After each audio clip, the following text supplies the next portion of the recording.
Marven tiba. Yo William. Marven tiba di kompleks elit. Beberapa jam setelah menempuh perjalanan dari Kota Batu ke Tasik Putri, akhirnya rombongan yang dipimpin oleh Irfan untuk menjemput Marven pun tiba juga di komplek elit Tasik Putri. Begitu Marven keluar dari dalam mobil, seorang wanita tua dengan rambut yang telah memutih semuanya dengan langkah gemetaran langsung menyongsong Marven yang juga berjalan menuju ke pintu rumah besar layaknya istana tersebut. Sambil menangis, Marven langsung berlutut di hadapan wanita tua tadi dan langsung menciumi kaki wanita tersebut. "Aku kembali, Bu. Anakku Marven. Kau tentu sangat menderita," kata wanita tua itu. Marven memang anak tunggal dari perselingkuhan dirinya dengan Benny yang tidak diketahui oleh Martin. Sebagai anak tunggal, tentu Marven sangat dimanja oleh Martin dan Venia. Bahkan, digadang-gadang sebagai penerus dari Martin. Untuk selengkapnya, silahkan baca novel berjudul Black Cat. Aku tidak apa-apa, Bu. Penderitaan yang aku alami akan menjadi pemantik semangatku untuk membalas dendam. Aku tidak akan membiarkan mereka hidup tenang. Justru yang aku khawatirkan adalah keadaan Ibu dan Butet. Bagaimana keadaan kalian semenjak aku berada di dalam tahanan? Tanya Marven sambil terus berlutut. Mari masuk dulu. Ajak wanita tua itu sambil menarik pundak anaknya agar berdiri. Mereka lalu memasuki rumah besar namun kosong tersebut. Berada di dalam, Marven mulai menelusuri ruangan di rumah besar itu dengan matanya. Rumah ini tidak jauh berubah dari 20 tahun yang lalu. Bedanya adalah, jika dulu banyak perabotan yang serba luks, kini semuanya tampak kosong melompong. Wanita tua yang tahu maksud dari tatapan Marven segera berkata sambil mengusap pundak anaknya itu. Semuanya sudah habis terjual untuk membiayai perobatan ibu dan juga istrimu. Baru kurang dalam setahun ini keluarga kita kembali bangkit. Beruntung kami masih memiliki Irfan. Jika tidak, mungkin kami sudah menjadi penghuni kaki lima. Semua ini karena Tigor. Jika bukan karena dia, geng kucing hitam tidak akan terpecah. Ini semua adalah kesalahan Martin. Dia memungut anjing jalanan untuk duduk di kursi empuk dalam organisasi. Dia bahkan mengangkat Tigor menjadi anak angkat dan bersaing denganku. Andai Tigor tidak masuk ke dalam organisasi kucing hitam, sudah pasti kehancuran keluarga dan organisasi ini tidak akan terjadi. Gara-gara dia, semuanya hancur. Bahkan Monang yang menjadi kacungku pun berani membelot. Tigor sekarang hidup enak di kota Kemuning. Martins Hotel, Yayasan Martins, bahkan seluruh aset dan properti milik Martin yang berada di kota Kemuning dikelola dan menjadi miliknya. Ini semua karena Pak Burhan. Dia yang memegang surat wasiat sebelum kau membunuh Martin. Kini, dia berada di kota Kemuning. Kau harus menemui Burhan itu untuk menuntut hak kepemilikan beberapa aset milik Martin di Gang Kumuh. Kata wanita tua itu. Baiklah Bu. Saat ini aku telah bebas. Aku tidak boleh terlalu berkeliaran. Ini karena aparat kepolisian masih melakukan penyelidikan terhadap tindak tandukku. Terlebih lagi AKBP Rio Habonaran. Dia adalah adik kandung Tigor. Tapi aku akan mencari cara untuk memaksa Burhan agar menyerahkan surat-surat kepemilikan perusahaan milik mendiang Martin yang berada di Gang Kumuh. Sedangkan yang berada di kota Tasik Putri ini, surat-surat kepemilikan memang berada di tanganku dan tersimpan di tempat rahasia. Beruntung aku seperti memiliki firasat bahwa sesuatu akan terjadi. Jadi, aku segera menyimpannya di tempat rahasia, kata Marven yang langsung berjalan ke arah bingkai foto yang terpajang di ruangan itu. Tiba di depan bingkai foto milik mendiang Martin dengan ibunya, dia lalu melepaskan bingkai tersebut dan menekan satu tombol sehingga dinding ruangan yang sama rata itu bergeser membentuk satu lubang kecil. Dari lubang kecil itu, Marven masukkan tangannya dan kini di tangannya telah tergenggam sebuah kunci. Dengan kunci ini, kita akan mengoperasikan kembali restoran Samporna, pusat hiburan dunia gemerlap malam, Martin's Hotel Kota Tasik Putri, serta beberapa perusahaan lainnya secara penuh tanpa lari dari pajak. Irfan, segera kumpulkan orang-orang kita yang tersisa. Katakan kepada mereka bahwa Marven sudah bebas.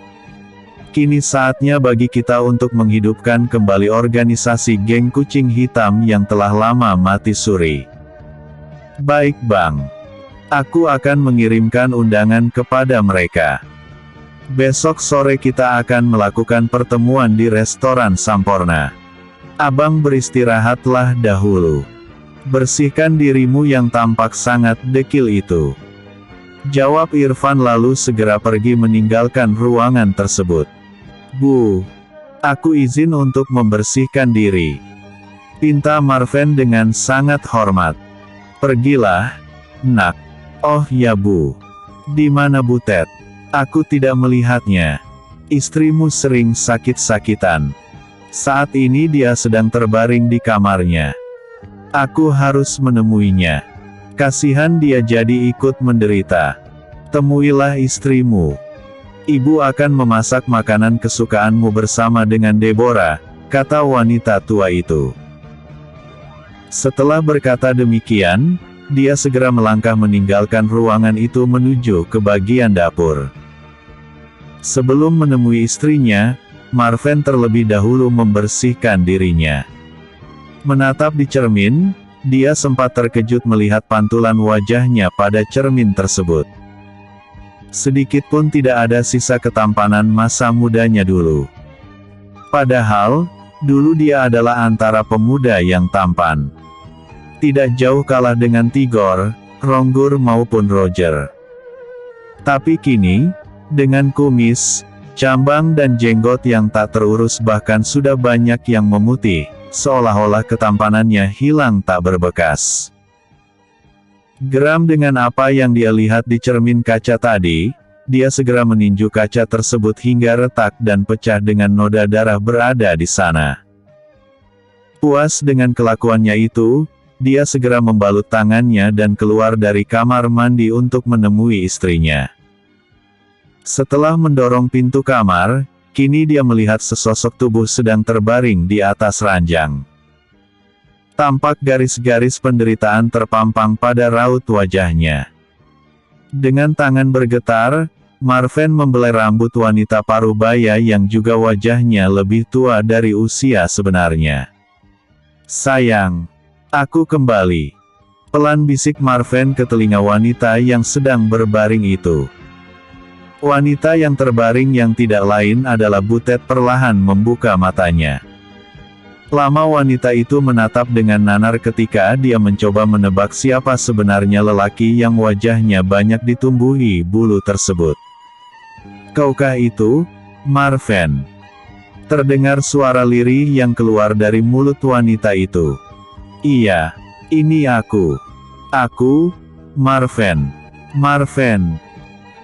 Mendadak suara tangis wanita itu pecah begitu dia tahu siapa yang sedang berdiri sedikit membungkuk sambil membelai rambutnya tadi. Seketika itu juga mereka langsung berpelukan dan saling menumpahkan kerinduan.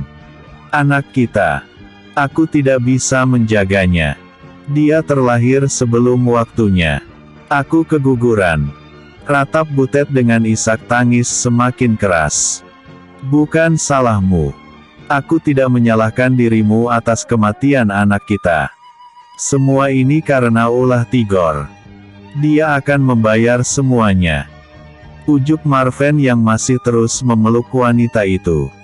Aku ingin bangkit. Aku ingin duduk. Bantu aku. Pinta Butet. Marven dengan lembut membantu wanita itu untuk duduk di samping tempat tidurnya. Sayang, kau harus cepat sembuh. Ada banyak hal yang harus kita lakukan, termasuk membangun kembali perusahaan kita. Apa kau tidak ingin membangkitkan kembali geng tengkorak dan kucing hitam? Sudah waktunya untuk membalas dendam kepada mereka yang berhutang kepada kita. Mendengar bisikan dari sang suami, semangat wanita itu seperti bangkit kembali. Dari duduk, dia kini langsung berdiri. Aku hanya ingin kematian Rio. Di depan mataku sendiri dia tega menembak pamanku, Birong. Aku juga ingin nyawa Tigor. Karena, dialah yang membunuh ayahku di perbatasan kota Kemuning dan kota Batu. Makanya kau harus segera sembuh. Kita akan menyusun kembali kekuatan kita. Iya, aku pasti akan sembuh. Balas Butet dengan sorot mata cekung penuh dengan api dendam. Yo William. Pertemuan di Tower Hotel. Tower Hotel di perbatasan kota Batu dan kota Kemuning kini tampak ramai dikunjungi oleh orang-orang besar baik itu berwajah lokal maupun berwajah asing. Dimulai dari wajah yang ganteng, yang manis, yang cakep, yang garang, yang jelek dan lain sebagainya berdatangan di hotel yang baru saja beroperasi dalam 3 bulan ini. Terlihat juga area parkir baik itu yang di luar, di dalam, bahkan di ruang bawah tanah pun penuh sesak dengan berbagai jenis kendaraan roda 4. Terakhir, 1 unit Vespa butut terseok-seok dari arah Universitas Kota Batu dengan asap yang mengepul dari knalpotnya berhenti tepat di area parkir. Seorang pemuda dekil, yang sangat compang camping tampak berusaha keras untuk menopang sepeda motor berat itu dengan cagak 2. Sedikit usaha yang keras, akhirnya pemuda yang mengenakan helm kura-kura itu berhasil juga.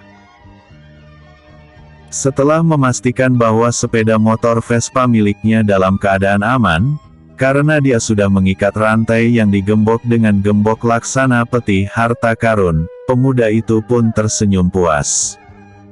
Hehehe, kau aman sekarang.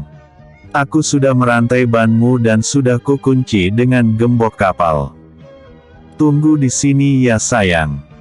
Aku akan mengadakan pertemuan dulu. Muah. Kata si pemuda sambil mencium sepeda motor Vespa butut itu. Beberapa orang yang melihat kejadian itu mendadak tertawa geli dalam hatinya. Tapi mereka tidak berani menunjukkan tawa itu. Karena, mereka tahu siapa pemuda yang layaknya seperti tukang pemulung tersebut. Jika dia tersinggung, tamatlah riwayat mereka. Berjalan menuju lobi hotel, pemuda itu segera mencopot helm kura-kura miliknya dan enak saja dia memberikan kepada resepsionis hotel tersebut. Apa yang lain sudah tiba? Tanyanya kepada sang resepsionis. Menjawab Anda tuan muda. Semuanya sudah tiba dan kini berada di lantai paling atas. Terima kasih. Jaga sepeda motor kesayanganku itu. Kata pemuda itu berpesan. Dia lalu segera melangkah dengan lagak tengil menuju ke pintu lift. Tiba di atas, beberapa orang yang sangat dia kenal sudah menunggu dan langsung menepuk pundak pemuda yang baru saja keluar dari ruang lift tadi. Paman Tigor, Paman Andra, Paman Ameng, dan paman-paman lainnya. Ada apa mengundangku untuk mengadakan pertemuan ini? Tanya pemuda tadi sambil memandang mereka yang berada di depan pintu lift tersebut. Silahkan, Ketua. Ada banyak informasi yang didapat oleh Ucok dan Jabat. Kita akan membahasnya di dalam. Ajak Tigor mempersilahkan. Baiklah. Mari. Kata pemuda itu sambil melangkah mendahului. Tiba di pintu ruangan yang akan mereka jadikan sebagai tempat untuk membahas semua informasi yang didapat oleh Ucok dan Jabat, pemuda itu ternyata sudah ditunggu oleh 4 orang gadis muda yang baik umur, postur tubuh, kulit dan usianya sama. Merekalah yang digelar dengan panggilan R4. Sepertinya ini masalah yang sangat penting. Baiklah. Aku ingin tahu sepenting apa berita yang mereka bawa, kata pemuda dalam hatinya.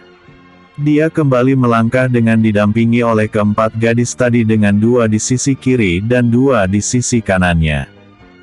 Silahkan tuan, kata salah satu dari keempat gadis itu mempersilahkan pemuda itu untuk duduk di kursi kepala. Setelah pemuda itu duduk, barulah yang lainnya juga ikut duduk. Dan kini, wajah penuh keseriusan terpancar dari masing-masing orang. Paman Ucok dan Paman Jabat, silahkan memberitahu kepada kita semua yang berada di ruangan ini, tentang semua hal yang Anda ketahui. Pinta pemuda itu mengawali pembicaraan pada pertemuan kali ini. Baiklah. Terima kasih atas waktu yang Anda berikan. Begini Ketua, dan kita semua yang berada di sini. Sepanjang penyelidikan kami di Kota Batu, bahwa, kemarin Marven resmi telah dibebaskan bersyarat oleh pihak kepolisian Kota Batu, kata Ucok menyampaikan apa yang dia dan Jabat ketahui. Selain Jabat dan Tigor, semua orang yang berada di ruangan itu menjadi terkejut mendengar berita ini. Ini lebih cepat dari yang aku bayangkan. Sela Andra. Yo juga kaget. Dia yang berada di Kota Batu bahkan tidak mendengar berita ini. Saya telah menyebarkan anak buah kita di seluruh kota Tasik Putri, terlebih lagi di pusat hiburan dunia Gemerlap, perumahan Blok B Tasik Putri, Kompleks Elit Tasik Putri dan Gang Kumuh. Dan kabar yang saya dapatkan adalah, si Marven ini memang pulang ke rumah milik mendiang Martin di Komplek Elit. Kami juga melihat bahwa di sana ada 2 orang asing yang ikut menjemput dan mengantar Marven, kata Ucok lagi. Douglas dan Bruno. Apakah orang asing itu adalah mereka? Tanya Yo. Benar, Ketua. Kedua orang asing itu memang Douglas dan Bruno adanya, jawab Jabat pula. Kabar yang kami dapat dari anak buah kita, bahwa hari ini juga Marven dan Irfan akan mengadakan pertemuan dengan para mantan anggota dari geng Tengkorak, geng Kucing Hitam, dan bekas anak buah Jordan. Saya juga melihat si Panjol ada di sana ketika menjemput Marven dari pusat tahanan. Baiklah. Sekarang aku ingin bertanya kepada Paman Tigor. Apa rencana Anda, Paman? Ketua. Saat ini yang ada dalam benakku hanya satu, yaitu Karman. Setelah Rio memberitahu kepada saya bahwa Marven telah bebas, saya telah mengirim orang suruhan untuk menemui sahabat lamaku itu untuk segera mempersiapkan diri. Karman memang telah lama saya persiapkan. Dia akan menjadi mata kita untuk mengetahui apa saja rencana kotor dari pihak musuh, jawab Tigor. Bagus. Sebarkan juga mata-mata kita di pelabuhan, dan juga bandara. Yang kedua, jangan memamerkan kekuatan. Aku ingin agar mereka memandang rendah terhadap kekuatan yang kita miliki. Hanya rasa terkejut saja yang bisa melumpuhkan semangat juang lawan secara cepat. Amati dan pelajari cara main mereka. Karena, ketika waktunya sudah tepat, mereka akan kita kubur secara massal. Aku pasti akan minum darah lagi, kata pemuda itu dengan senyum dingin. Yang lain juga menganggukkan kepala masing-masing. Memang benar. Untuk saat ini, tidak perlu memamerkan kekuatan. Buat lawan memandang rendah terhadap mereka. Ketika saatnya tiba, mereka akan membuat lawan terkejut dengan kekuatan yang ada. Hanya dengan begitu mereka bisa memukul lawan secara fisik maupun mental. Baiklah Ketua. Rencana lebih lanjut akan kita diskusikan sesuai dengan perkembangan. Ya, memang harus seperti itu. Percuma terlalu banyak rencana jika akan berubah di tengah jalan. Aku akan kembali ke Bukit Batu. Siapa yang sudi membantuku mendorong Vespa butut milikku? Tadi aku sudah sesak nafas karena Vespaku tidak bisa diengkol, kata pemuda itu tanpa tedeng aling-aling. Hah? Seperti diseruduk kambing bandot, mereka semua ternganga mendengar permintaan dari pemuda yang mereka panggil dengan sebutan ketua itu. Ketua, mengapa Anda sangat suka sekali menyiksa diri? Tanya Timbul sambil bangkit dari kursinya. Hahaha, itu sangat menyenangkan. Jawab pemuda itu dengan lagak cueknya. Tapi dia segera tertawa sambil menul hidungnya. Emlah, penyakit lamanya kambuh. Pakai acara toel hidung. Perasaanku jadi tidak enak, kata Ameng pula. Ayo paman-paman sekalian. Apa kalian tidak kasihan dengan keponakanmu ini? Aku ini adalah seorang musafir di sini. Hahaha. Katanya lalu segera mendahului meninggalkan ruangan tempat mereka melakukan pembahasan rencana tadi. Bersambung. Episode sebelumnya. Marven tiba di kompleks elit. Episode berikutnya. Pertama kalinya Yo mati kutu. Oh William. Pertama kalinya Yo mati kutu. Segerombolan lelaki berjas tampak ngos-ngosan mendorong Vespa butut yang ditunggangi oleh pemuda dekil. Kalau ada orang luar yang melihat, maka, ini pasti akan menjadi pemandangan yang sangat membagongkan sekaligus membingungkan. Tidak ada yang tidak mengenal Tigor bersama dengan 4 Mister Dadakan.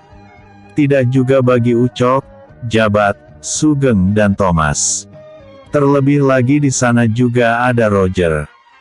Sungguh pemandangan yang memprihatinkan. Bagaimana bisa mereka rela mandi keringat mendorong sepeda motor Vespa butut yang ditunggangi oleh seorang bocah tengik yang sangat dekil tersebut secara bergantian. Ayo paman. Dikit lagi ini. Teriak pemuda itu sambil sesekali menoleh ke belakang. Masukkan gear 1. Masuk. Jerit Ucok dengan kesal. Iya. Ayo lebih kencang lagi. Pekik pemuda itu sambil menoleh ke belakang. Ngeeng. Ngeeng. Gubrak. Grusak. Aduh. Pekik pemuda itu sambil nyungsep di bawah pohon yang terdapat di pembatas jalan. Entah bagaimana ceritanya, begitu dia memasukkan gear 1 tadi, tiba-tiba Vespa butut itu mengaum dan melompat hingga menabrak pembatas jalan membuat si penunggang mencelat dan langsung nyungsep di bawah pohon tepat di tengah-tengah pembatas jalan. Beruntung tidak ada mobil yang lewat. Jika tidak, kemungkinan besar pemuda itu akan tinggal nama. Jue. Pekik Tigor seraya berlari ke arah pemuda yang nyungsep nyerangsang di bawah pohon seukuran betis orang dewasa itu. Jika melihat kejadian tadi, pemuda itu layaknya seperti Superman yang gagal mendarat dengan benar. Bisa dipastikan bahwa banyak tulang yang patah. Karena seperti orang yang menanggung kerinduan yang teramat sangat, dia tadi menerkam pohon itu sebelum jauh terbanting. Aduh paman. Apakah ini yang dinamakan kualat? Kata pemuda itu meringis kesakitan. Beberapa bagian pada tubuhnya tergores batu kerikil walaupun tidak ada tulangnya yang patah. Anak ini benar-benar liat sekali. Jatuh seperti itu, dia masih bisa bangun dan cengengesan. Bisik Ucok ke telinga Jabat. Kualat itu namanya. Kau mengerjai orang tua. Sekarang, rasakan penderitaan yang hakiki. Benjut keningmu kan? Kata Tigor sambil berkacak pinggang. Dia tadi sempat ketakutan juga melihat gaya Superman yang gagal mendarat itu. Tapi, begitu melihat bahwa pemuda itu tidak mengalami cedera yang berarti, akhirnya dia lega dan malah bisa mengejek pemuda itu. Ambulans, Paman. Panggil ambulans. Kata pemuda itu sambil kesulitan untuk menul hidungnya. Sini aku bantu menul hidungmu itu, kata Tigor. Lalu, enak saja dia menul hidung pemuda itu dengan penuh geram. Aku akan memanggil ambulans, kata Ucok sambil tertawa. Hahaha, aku bercanda, Paman. Aku akan mengobati lukaku sendiri. Vespaku itu tolong dimuseumkan. Aku sudah cukup menderita karenanya. Benar kata Namora dan Tiara. Tidak ada beban, batu digalas. Pemuda itu kini segera melangkah. Melemparkan helm kura-kura miliknya di aspal dengan geram, lalu mengusap-usap bekas luka di siku tangannya, lutut dan beberapa bagian lainnya. Dia segera merogoh ke saku celananya dan tampak kebingungan. Tigor yang melihat langsung bertanya. Apa yang Anda cari, Ketua? Uang ongkos taksi. Aku akan kembali dan akan mengobati luka-lukaku ini. Mungkin akan meminta bantuan kepada Tiara. Hehehe. Lama juga kami saling menjaga jarak, kata pemuda itu. Saya yang akan mengabari Tiara. Anda pulang saja segera ke apartemen. Jika tidak ingin kami antar, saya akan memanggilkan taksi. Kata Ameng pula yang segera melambaikan tangannya ketika dia melihat ada taksi yang lewat. Berita tentang Yo yang menabrak pembatas jalan dan jatuh nyungsep di bawah pohon ternyata sampai juga ke telinga Senita Patrick dan Talia Gordon. Maka, mereka berdua segera mengambil inisiatif untuk mengunjungi apartemen milik Yo untuk sekedar melihat keadaannya, kalau ada yang bisa mereka lakukan untuk membantu pemuda tampan namun tertutup oleh penampilan dekilnya. Ting tong. Masuk. Kata Yo yang segera berpura-pura mengerang kesakitan sambil berbaring sedikit menggigil. Kau tidak apa-apa, Kak? Ah, sialan. Mengapa mereka yang datang? Kutuk Yo dalam hati. Tadinya dia mengira bahwa yang datang itu adalah Tiara. Oleh karena itulah mengapa tadi dia berakting seolah-olah dia mengalami cedera berat dan kesakitan. Kalau tadi dia tahu bahwa itu adalah Senita Patrick dan Talia Gordon, dia pasti akan berpura-pura main sepak bola biar tidak dikira sakit. Dan pas kedua gadis itu akan cepat pulang. Mengapa bisa begini, Kak? Tanya Talia yang langsung duduk di sisi tempat tidur milik Yo. Tadi aku menabrak pembatas jalan. Ya beginilah jadinya, kata Yo sambil memaksakan dirinya untuk seramah mungkin. Sini aku bantu. Kata Talia yang langsung mengambil obat dan kapas dan langsung membantu Yo untuk membalut lukanya. Ketika mereka sedang sibuk bergotong royong membantu membersihkan luka-luka di tangan Yo, tiba-tiba pintu ruangan itu dibuka dengan suara seseorang yang sangat dikenal oleh Yo berseru memanggil namanya. Yo, aku datang. Brooke. Terdengar suara sesuatu terbanting di lantai. Pucat pasi wajah Yo melihat seorang gadis berdiri mematung di depan pintu. Di lantai tampak beberapa buah-buahan berserakan. Mungkin suara itulah tadi yang terdengar jatuh ke lantai. Tiara. Seru Yo yang langsung bangkit. Senita Patrick hanya bisa menarik nafas dalam.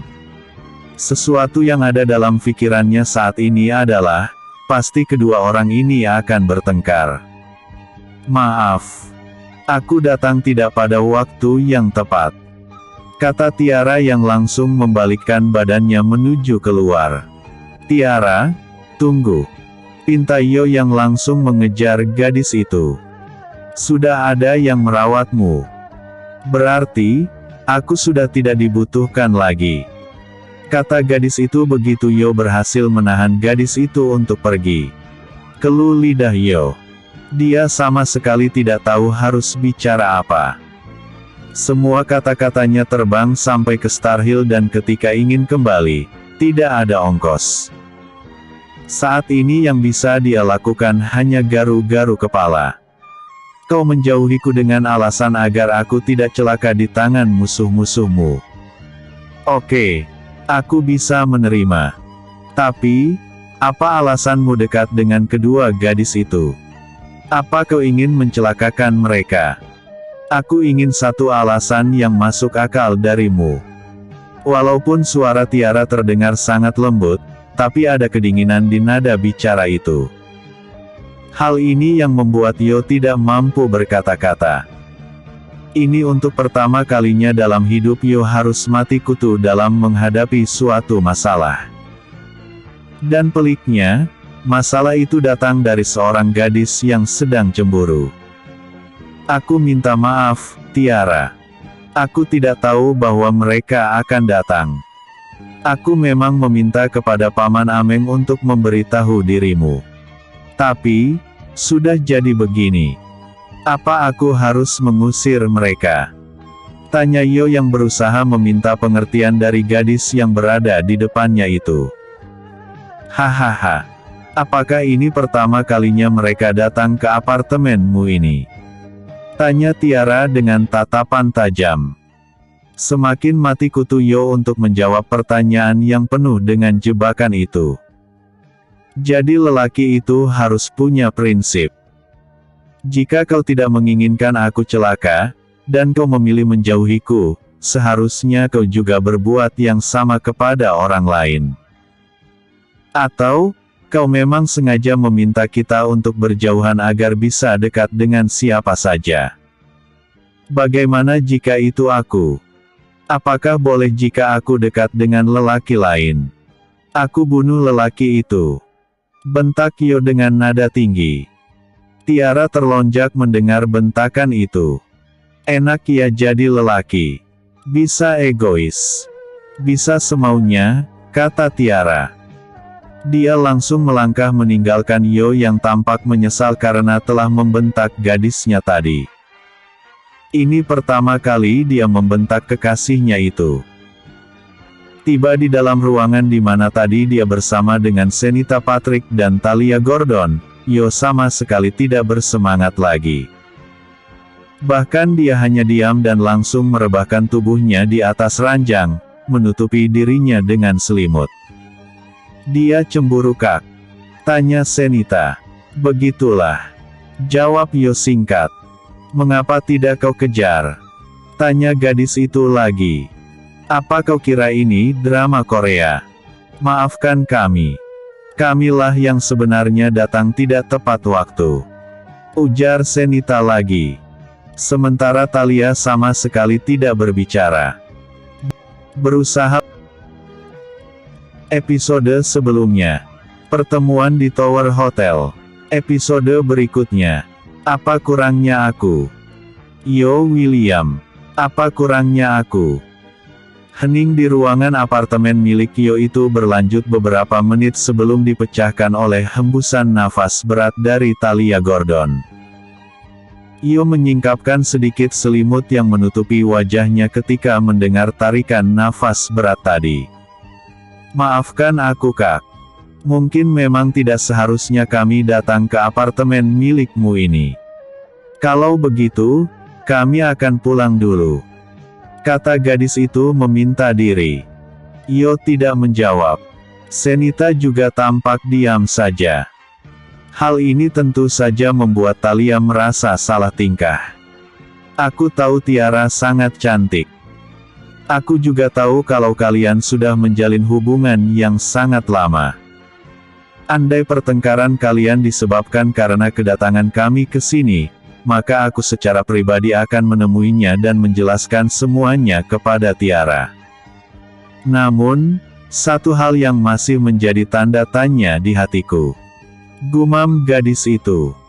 Yo segera bergeser untuk duduk. Dia segera melipat selimutnya dan meletakkan di atas pahanya. Kemudian, dengan menatap ke arah Talia, dia pun bertanya. Tanda tanya apa, Talia? Maafkan sebelumnya kak. Tiara memang cantik. Tapi, aku juga tidak kalah. Bukannya aku mau membanggakan diri.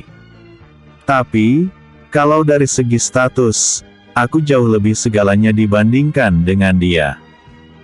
Aku rela mengejarmu sampai ke Quantum City. Ketika mengetahui kakak sedang berada di Indonesia, aku bahkan rela mengejarmu sampai ke sini. Aku menghinakan diriku sebagai seorang wanita hanya untuk seseorang yang aku cintai. Apa kurangnya aku dibandingkan dengan Tiara? Sedikitpun kau tidak pernah menghargai apa yang sudah aku lakukan, kata Thalia menahan agar air matanya tidak mengalir. Huff. Terdengar suara hembusan nafas yang berat pula dari Yo. Begini Thalia, kata Yo sambil meletakkan tangannya di pundak gadis itu. Kau cantik. Kau baik dan kau berasal dari keluarga kaya raya dan terhormat. Tadi kau bertanya apa kurangnya dirimu dibandingkan dengan Tiara. Begitu kan? Thalia mengangguk. Tapi, dia tidak berani menatap wajah pemuda yang tangannya masih berada di pundaknya. Sementara Senita, gadis ini hanya menjadi pendengar yang budiman saja. Kau mengenalku ketika aku sudah menjadi seorang tuan muda dari keluarga William. Apalagi karena dibumbui dengan rencana perjodohan. Maaf, bukannya aku menyepelekan cintamu padaku. Tapi, ambisi dari kedua keluarga kita yang harus aku bantah.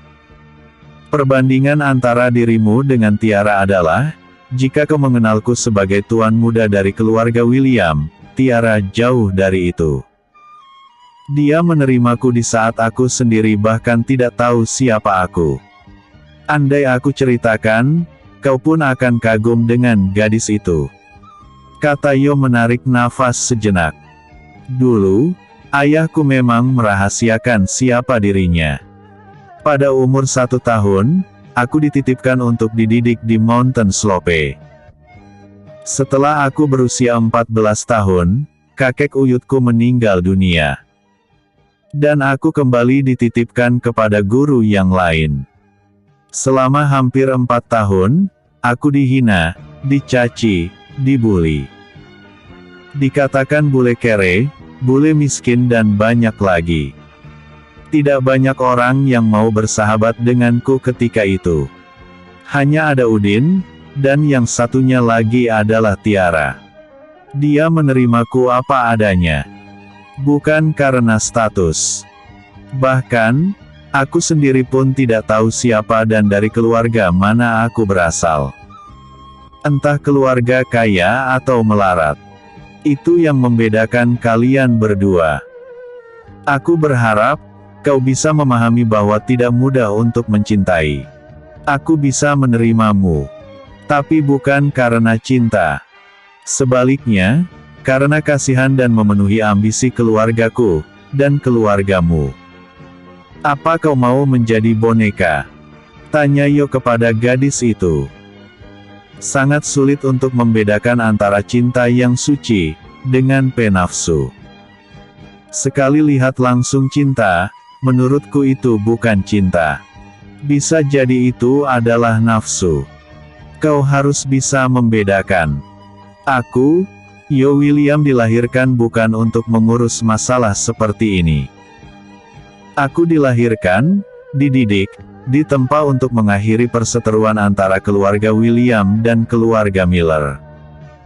Itu tujuan utamaku.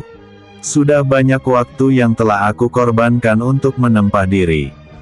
Apakah aku harus mengalihkan fokusku kepada hal yang lain? Tolong jangan tambah bebanku, Thalia. Kau gadis baik. Pasti akan menemukan yang baik pula. Tapi, mungkin itu bukan aku. Atau, kau akan menemukan yang lebih bahkan lebih segalanya dibandingkan dengan diriku. Siapa tahu? Kata Yo lagi dalam usahanya untuk membesarkan hati gadis itu. Sangat berat kalau hati sudah terpaut pada satu orang. Kata Thalia yang langsung bangkit dan melangkah meninggalkan ruangan itu sambil menutup wajahnya dengan kedua tangannya. Senita yang melihat Thalia pergi begitu saja langsung mengejek ke arah Yo. Lalu, gadis itu segera mengejar sahabatnya yang sudah terlebih dahulu meninggalkan ruangan apartemen milik Yo. Yo hanya bisa melongo menyaksikan kejadian itu. Sudah jatuh, tertimpa genteng pula, kata Yo. Seperti orang yang kurang waras, dia segera mengacak-acak rambutnya sendiri. Keriting, keriting. Suara telepon berdering membuat Yo berhenti mengacak-acak rambutnya. Dia segera meraba ke arah meja untuk mengambil ponselnya. Paman Jabat, tanya Yo dalam hati. Dia segera mengusap layar untuk menjawab panggilan itu. Halo Paman, sapa Yo. Ketua, apakah Anda sudah baikan? Tanya suara Jabat di seberang sana. Fisikku tidak apa-apa, Paman. Hanya batinku yang lelah, jawab Yo apa adanya. Sebenarnya saya ingin memberitahu kepada Anda bahwa kedua gadis itu akan datang. Namun terlambat. Semoga saja tidak ada kesalahpahaman yang terjadi. Kata Jabat penuh harap. Sudah terjadi, Paman. Oh ya. Paman meneleponku, apakah ada sesuatu yang lain yang ingin Paman sampaikan? Tanya Yo penasaran. Ini karena, dia dapat merasakan bahwa bukan itu tujuan Jabat meneleponnya. Ternyata Anda sangat jeli juga, Ketua. Kata Jabat sedikit tertawa. Lalu dia melanjutkan, benar bahwa saya menelepon Anda bukan untuk menanyakan masalah remeh-temeh itu. Ada informasi dari orang-orang kita yang berada di kota Tasik Putri, bahwa di restoran Samporna saat ini sedang berlangsung pertemuan antara Marven, Irfan, kedua warga negara asing itu, beserta dengan mantan ketua dari anak buah Jordan, geng Tengkorak dan geng Kucing Hitam. Terhitung jumlahnya melebihi 50 orang. Kata Jabat memberikan informasi yang dia dapat kepada ketuanya tersebut. Buru-buru sekali mereka. Rupanya Marven ini sudah sangat tidak sabaran. Kami adalah saksi hidup dari perseteruan antara dirinya dengan Bang Tigor. Wajar jika dia sangat berambisi kali ini. Terlebih lagi, kini di balik layar sudah ada kekuatan besar yang menopang pergerakan mereka, kata Jabat pula. Baiklah, Paman. Tetap ikuti perkembangan. Lalu, lakukan seperti yang tadi pagi kita rencanakan. Biarkan mereka melakukan hal-hal yang mereka anggap menguntungkan bagi mereka. Aku sudah banyak memasang perangkap. Jika perangkap itu mereka senggol, maka genderang perang telah mereka palu. Kita harus seperti kucing yang pandai menyembunyikan kukunya. Tiba saat yang tepat, baru bertindak. Dimengerti, Ketua, kata Jabat. Setelah berbasa-basi sejenak, akhirnya panggilan telepon seluler itu pun berakhir. Dan kini, Yo mau tak mau harus membagi perhatiannya antara dua masalah. Bersambung. Episode sebelumnya. Pertama kalinya Yo mati kutu. Episode berikutnya. Pertemuan di restoran Samporna.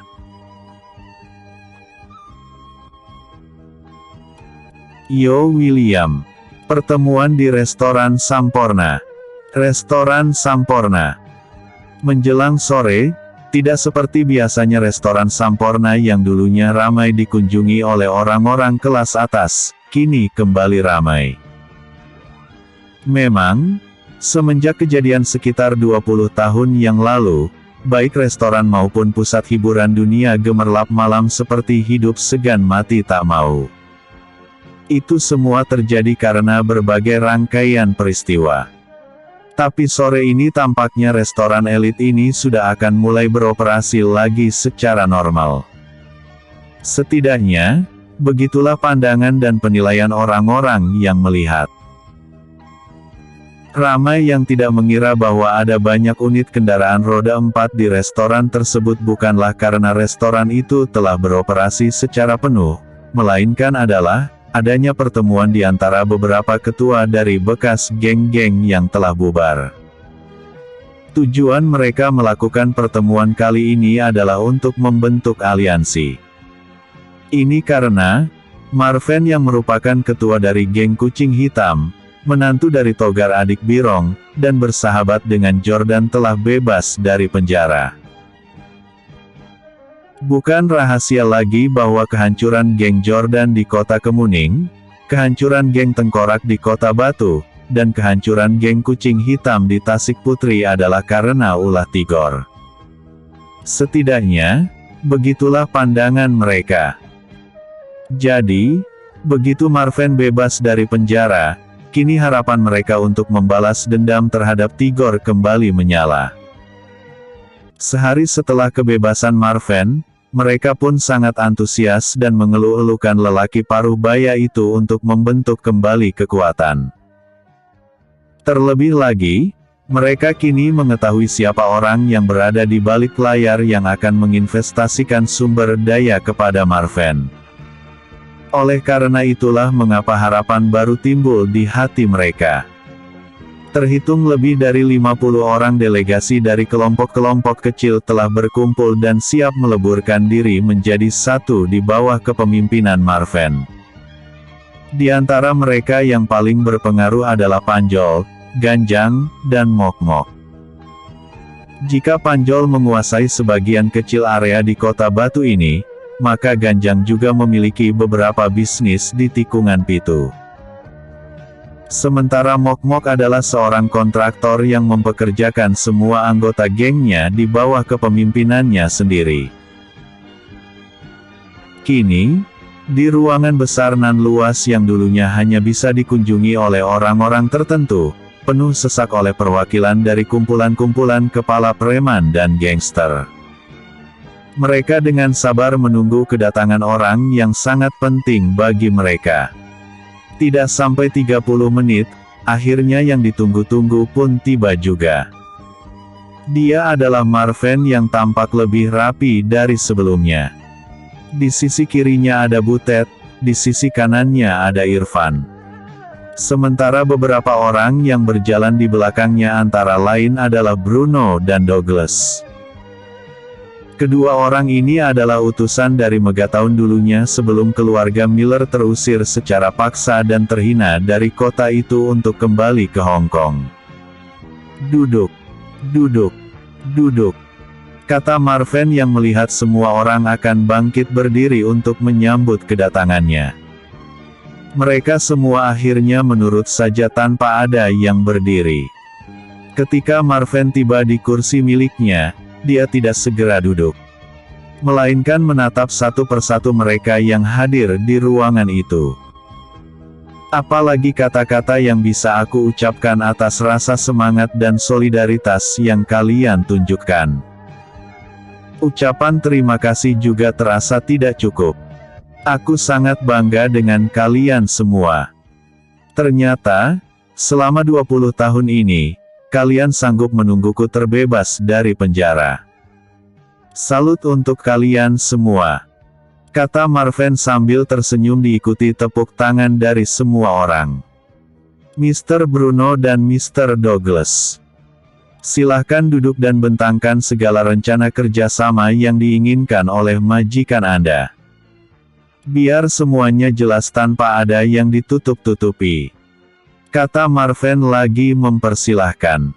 Terima kasih atas waktu yang Anda berikan, Tuan Marvin. Mungkin sudah banyak yang mengenal kami berdua di antara semua orang yang hadir ini. Tidak mengapa. Saya akan kembali memperkenalkan diri. Nama saya adalah Bruno Chang. Dan sahabat saya ini adalah Douglas Fernandez. Seperti yang telah kita ketahui, bahwa kami telah berada di sini selama 2 tahun. Dan kami berdua sering bola-balik antara Megaton Tasik Putri, dan Hong Kong ke Tasik Putri setelah perusahaan kami difitnah dan terpaksa terusir oleh Future of Company. Tujuan majikan kami sebenarnya adalah, ingin mengajak kalian semua terutama Tuan Marven untuk melakukan kesepakatan kerja sama yang saling menguntungkan. Di sisi lain, kita juga bisa berkoalisi dalam memerangi musuh yang sama. Karena, jujur saja, dengan bantuan dari Future of Company dan Tower Sol Propier, mustahil kalian semua yang berada di sini mampu membalas kekalahan kalian terhadap Tigor. Oleh karena itu, kita memiliki musuh yang sama. Tapi, semuanya akan kami serahkan kepada Tuan Marven untuk memutuskan. Kata Bruno dengan cara bicara sediplomatis mungkin. Bagaimana menurut kalian semua? Tanya Marven sekedar ingin mengetahui tanggapan atas tawaran kerjasama tersebut. Bisik-bisik kini terjadi di antara mereka atas pertanyaan dari Marven tadi.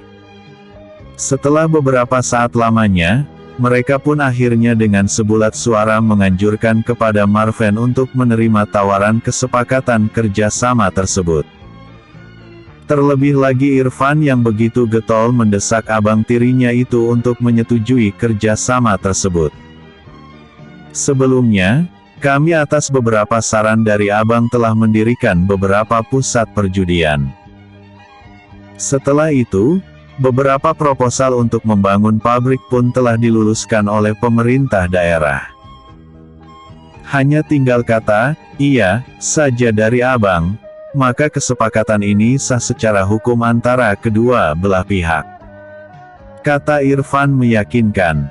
Tuan Marven, jika Anda setuju, maka dalam seminggu ini, majikan kami yaitu Tuan Besar Honor Miller beserta jajarannya akan tiba di kota Tasik Putri ini bagi membahas segala sesuatunya. Jika kata sepakat telah tercapai, tidak mustahil sejumlah dana segar akan segera dikucurkan ke dalam perusahaan Martin Group. Dengan dana tersebut, maka Anda bisa kembali menjalankan perusahaan sebagai CEO dan berhak atas saham di perusahaan sebesar 40%. Sisanya, 60% saham yang berada di dalam perusahaan akan dimiliki oleh Tuan Besar kami. Dengan begitu, Martin Group akan berada di bawah naungan Arold Holding Company. Tidak ada yang perlu Anda khawatirkan, Tuan. Jika itu Arold Holding Company, maka dapat dipastikan bahwa Martin Group akan segera berkembang pesat.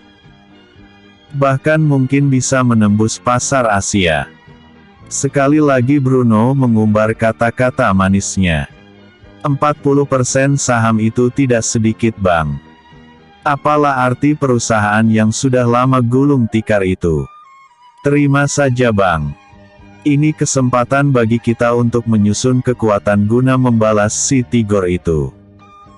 Kata Irfan yang tidak bosan-bosannya meyakinkan Marven. Baik. Untuk saat ini, aku dapat memahami maksud dan tujuan dari kerjasama ini.